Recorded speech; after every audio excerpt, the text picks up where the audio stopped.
Thanks for staying with us. The imminent petrol price hike combined with other geopolitical factors are creating a perfect fuel storm in the road, freight and logistics industry. That's the view of Road Freight Association Chief Executive Officer Gavin. With transporters having closed their doors during the COVID pandemic lockdown, these added economic pressures may be the final nail in the coffin for many. Gavin is in Pretoria and joins us virtually. Gavin, thank you so much for joining us.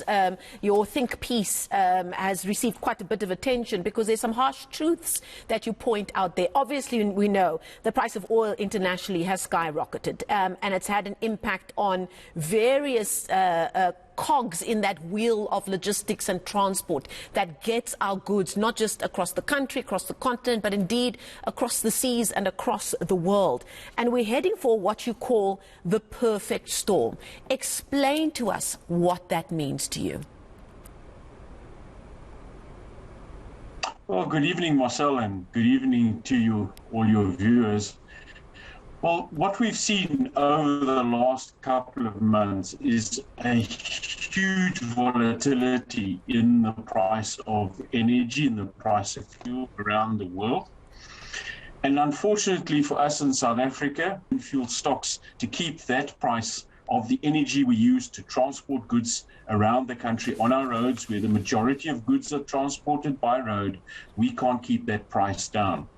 So in the last couple of months, we've seen a number of protests. We've seen COVID impacting on the logistics chain, and now these fuel prices. And we're staring at something like R3, maybe R3.20, R3.30. If what we see currently this week in terms of dollar prices and in terms of the price of the rand vis-a-vis the dollar, if that all comes into play, all of these factors are going to come together and literally a tsunami of price increase is going to hit us come the 1st of June or the first Wednesday of June. And we just cannot, as a country, really afford that, and definitely not many of our transporters.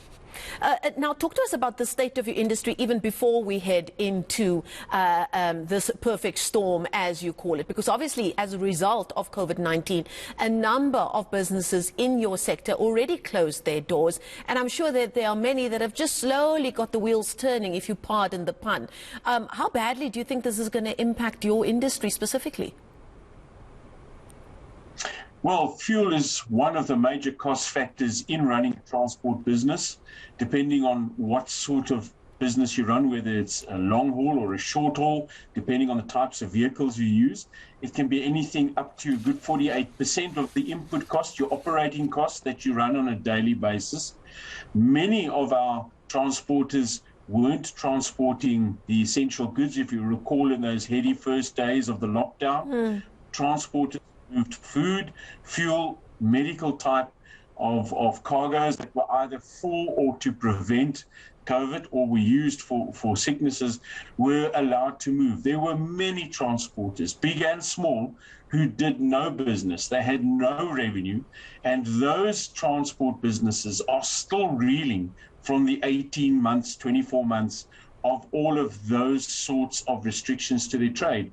And then we continue to have a fair amount of protest. We had those strikes in July last year, and the volumes of transporters just haven't risen enough to bring back revenue into those businesses. And then, of course, we had those floods down in KZN. Many transporters faced penalties for not being able to move a lot of their goods. And those who don't have long-term contracts, who work on a day-to-day, almost hand-to-mouth type of business, really have struggled. And they're ones who, whether they are big or small, are now beginning to feel this vice grip where they can no longer continue. Their reserves are absolutely exhausted.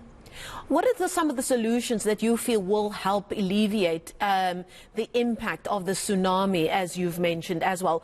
Obviously, you'll join a call for government to extend that relaxation of taxations on fuel, if not get rid of it altogether. That's been a call from organizations like the AA for the longest time as well. But what are some of the other solutions that you think would give you some kind of relief, or give us some kind of relief?